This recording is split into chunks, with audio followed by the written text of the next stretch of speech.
All right, fixing to do a signpost with Jonah Goldberg. He's the author of this book, Suicide of the West, and he writes a bunch of stuff. And my colleague Josh Wester is with me right now. Josh, you wrote a review of this book for Gospel Coalition. I did, that's right. It was a Gospel Coalition, That's right? And short nutshell as to why people should care about the argument in this book? Yeah, I mean, Jonah is one of the leading conservative voices out there today, and Suicide of the West is the interesting thing about it is that he said that when he initially wrote it, it was twice as long, but he's basically just trying to make the argument that we should care about the trajectory of the nation, and that we oftentimes underestimate the value in what he talks about, quoting Arthur Brooks, is earned success. The fact that it requires work, it requires us to care about the direction of the future of the nation, because so much of that hangs on or depends just upon the effort and the concern of the population. One of the things you critiqued in the review was the first sentence, which he says there is no God in this book. That's right. And he actually responded to that somewhere, didn't he? He did, yeah. Yeah. Right after that was published, I shot the link over to him just so that he could see the review, and he was kind of took exception to so many people pushing back on him starting by trying to make the case there is no God in this book, or trying to argue on their own terms for even if you're not a religious conservative, why you should care about the moral formation or moral foundation of the United States. Yeah. And my pushback there was just to say, but as a Christian, you really can't go there. You can't. And Jonah's Jewish. Yeah. Right. And you were talking to Christians. Right. Yeah. And so thinking about it from a Christian perspective, you're not allowed to step outside of your worldview, because the whole reason that we care about the future of the United States is because of the foundation of our religious beliefs. Oh, it'll be interesting to see if that comes up in our conversation. So I think it's going to be a fun conversation. So let's see what happens. All right. Hello, this is Russell Moore, and you're listening to Signposts. I am really excited about this conversation today because I have with me today Jonah Goldberg, who's a syndicated columnist. He's written a really important book called Suicide of the West, How the Rebirth of Tribalism, Populism, Nationalism, and Identity Politics is Destroying American Democracy. And I read everything that he writes. And often I will find myself pondering things for days, and often I will find myself erupting in laughter, where he's one of those writers where I will find myself copying and pasting sentences and texting them to friends, and friends do the same with me. So I've been looking forward to this for a long time. Jonah Goldberg, thanks for being with us today on Signposts. I'm delighted to be here, and I'm sure that some of that pondering I inspire in you is you asking what the heck is wrong with this guy, but I appreciate it nonetheless. Now, this book, Suicide of the West, which is not the cheeriest title in the world, but the content is actually much more uplifting than the title would suggest. And for those who haven't read the book yet, you're arguing that the situation that we have right now with all of these norms and so the way we live together, that's really not normal in terms of the sweep of human history. How do you see sort of the situation we find ourselves in right now with the miracle, as you put it? Sure. And you're right. It's a more uplifting book, or it's not as dour as the title would suggest. What's kind of funny is, given where things are on the right these days, among a lot of the sort of self-described nationalists and whatnot, their chief criticism of a book called Suicide of the West is that it is too optimistic. Which is just sort of a strange thing, you know. I mean, I used to joke that I should have called the book, Why You Should Take a Bath with a Toaster, and now I'm kind of wondering whether I was onto something. Yeah. So the basic argument I make in the book, well, first of all, I should say up front, what I'm trying to do in the book is actually do something that I think is sorely lacking on the right these days. I'm actually trying to persuade people who disagree with me, and so I try to engage. So there are some people. Some friends of mine on the religious right didn't like the first sentence of the book because I say there is no God in this book. Actually, God sneaks back in towards the end, spoiler alert. But the reason why I say that at the beginning of the book is that what I'm trying to do is make an argument on the terms that the sort of secular left or progressives or whatever you want to call them on their own terms. Yeah. And so I'm emphasizing empirical data, evolutionary theory, anthropology, science, and all of that, because I'm trying to persuade them that even on their terms, liberal democratic capitalism is this miraculous, wonderful thing. Mm. And so the part of the argument I make is that the prosperity that we have around us, the democracy that we have around us, none of this is natural. Man's natural environment is one of grinding poverty, punctuated by an early death, either from violence or some bowel stewing disease. Mm. And we've almost all of the things that we associate with human progress have happened in basically the last 300 years. Mm.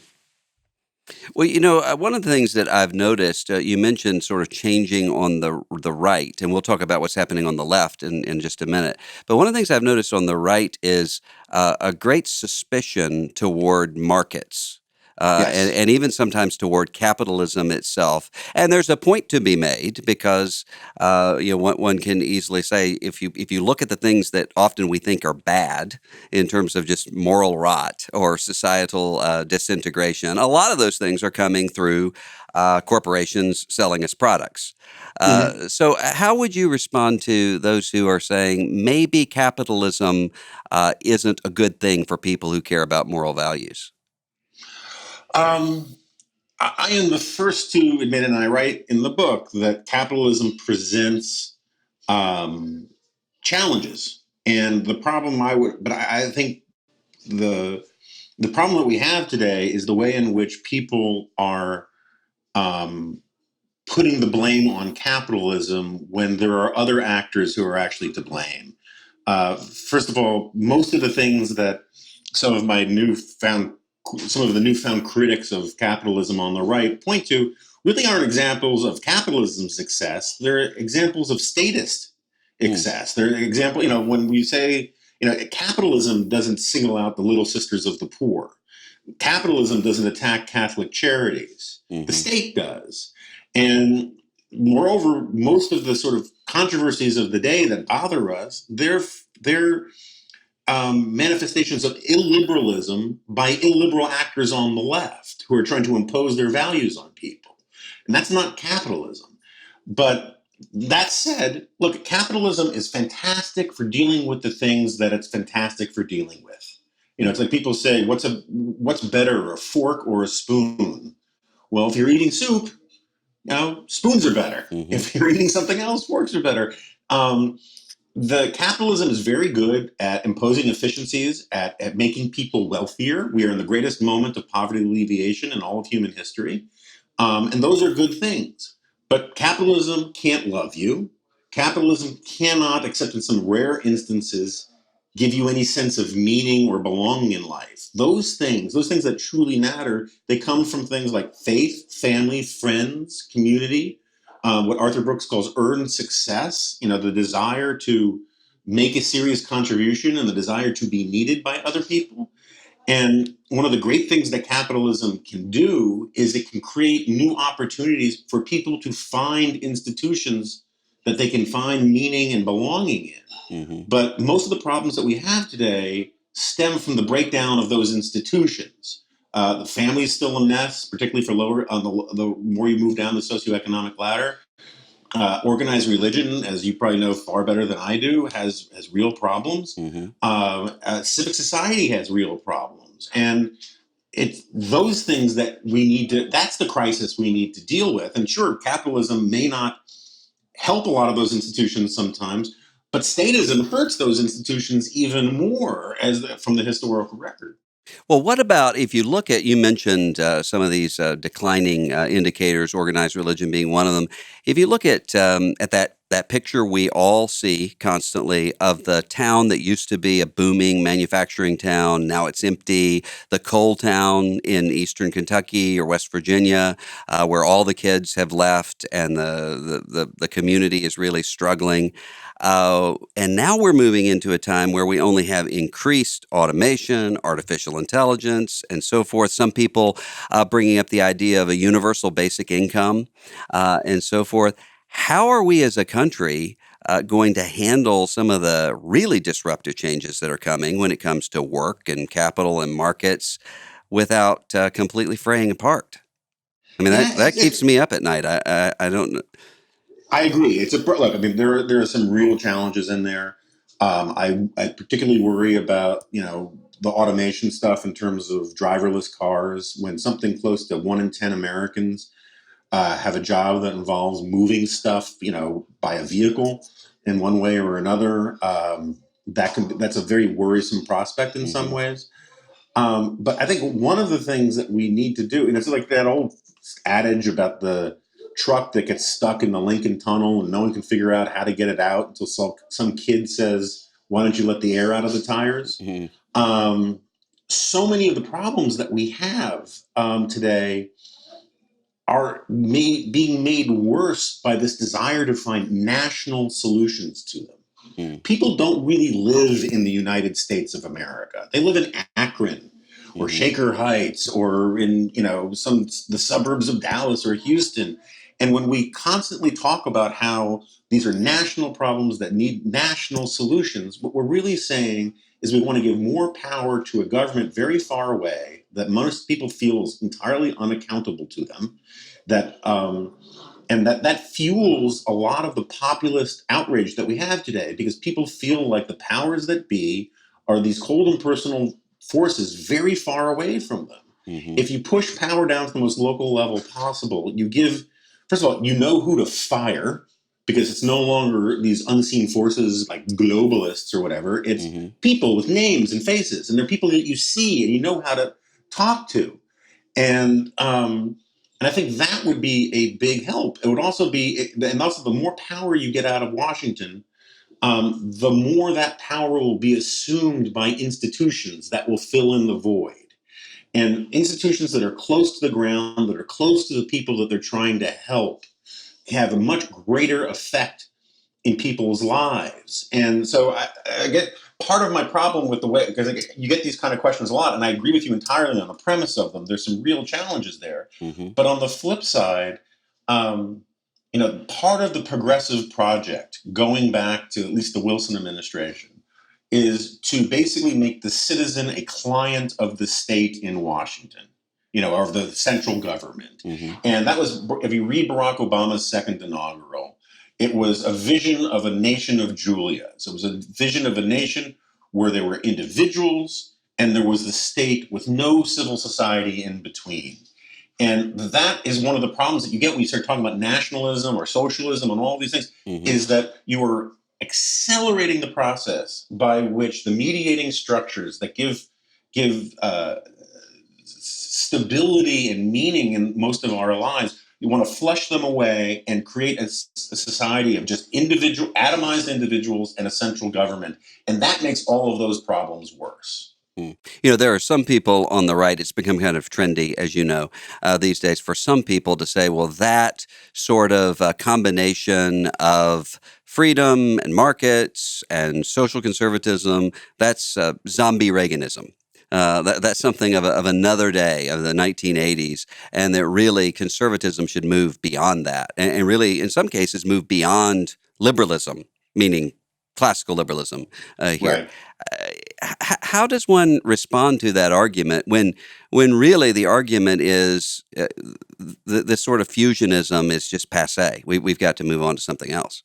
Yeah, I find this incredibly misguided on a number of levels.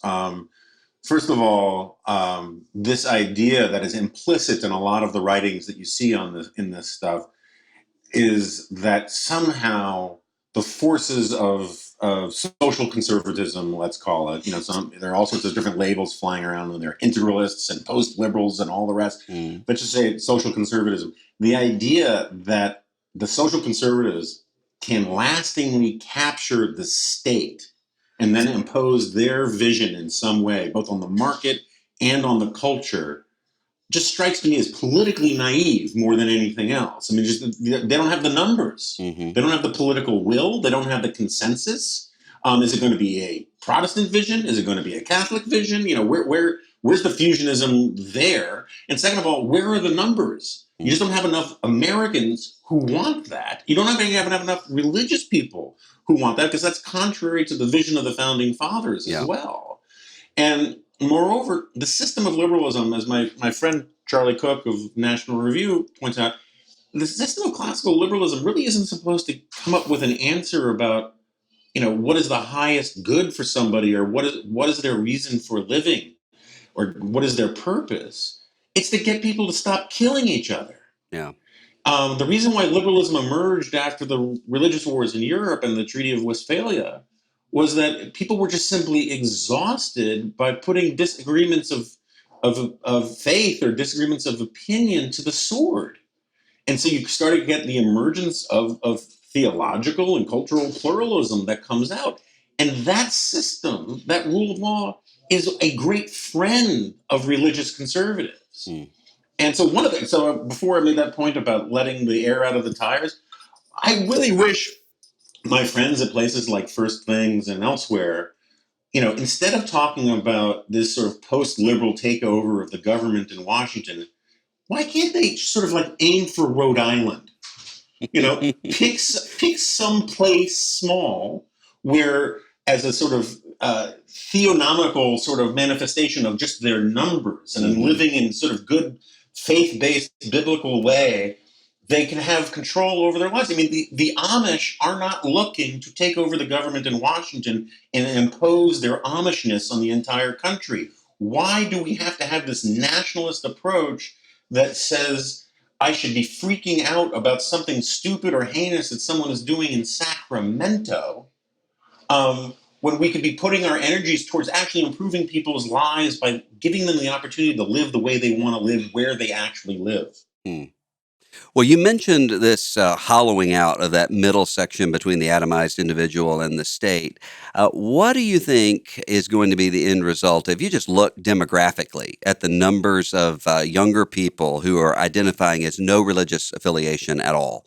And that becomes steeper and steeper the further down you go demographically. What's going to be the end result of American life? Are we? I mean, you critique in the book this sort of teleological Enlightenment view that history's moving in this specified direction. There's a narrative that says we're headed to being Western Europe, completely secularized sort of society. Do you sense that, or what do you think is going to be the future of religion as it applies to America? Sure. Well, so first of all, and not to stir the pot, I don't think it's foreordained, so to speak, right? I've always had a problem with slippery slopes and slippery slope arguments, because in reality, as my friend, the late Charles Krauthammer, used to say, decline is a choice. That's why I have the word suicide in the title of my book. Suicide, I don't want to belittle or, demean people's mental health crises and the rest, but suicide by definition is a choice. And we are making bad choices as a culture, as a people, as a government, as a nation. And we can choose not to do those things. But one of the things we have to do is get into the business of persuading people that we're going down a wrong path.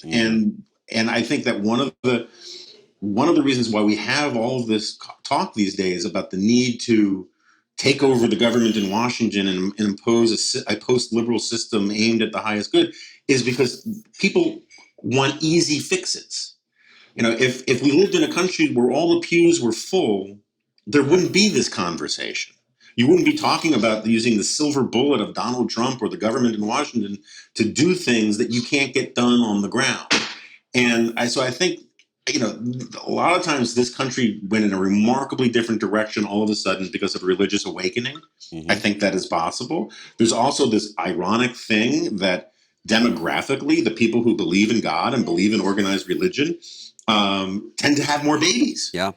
And the place where you learn your religion, like you learn your politics, is in the family. And so it is entirely possible that some of these trends change much faster than we realize. But it's going to require, it's going to require not just proselytizing, but persuading, and not just persuading that this denomination or that denomination is the true faith or the best interpretation or anything like that, but also just persuading non-religious Americans that religious Americans aren't scary or dangerous. and modeling good behavior. And that's difficult because the secular culture is so bigoted and so hostile to organized religion. And I think that's a truly dangerous thing and contrary to what this country was founded on. But it's a challenge. Everything's a fight. It's a door-to-door fight. The fight for liberty begins in your backyard. The fight for liberty and morality begins with every generation. There's, as Ronald Reagan used to say, we're never more than one generation away from tyranny because we're not born with liberty in our blood. Mm-hmm. You have to fight for it. And that's true for almost all good things. Being a good parent requires work. You have to train kids to become non-barbarians. This is an important part of life. Yeah. Well, Jonah Goldberg, author of Suicide of the West. How can folks track you down if they're interested in reading more about you and keeping up with you? Sure. Well, my Twitter handle is still for those who don't know, I've left National Review, which I love dearly, to start a new media company with Stephen Hayes, formerly of the Weekly Standard. We haven't had a name yet for it, but you can find me on Twitter pretty easily. I'm currently, my handle is Jonah NRO. If you go to a website called Reagan35X, you can subscribe to my newsletter. Or you can just monitor the police bands and eventually my name will come up. Thank you, Jonah Goldberg, for being with us today. I'm really grateful for your voice and grateful to have this conversation. Great to be here. Thank you. This is Russell Moore, and you've been listening to Signposts.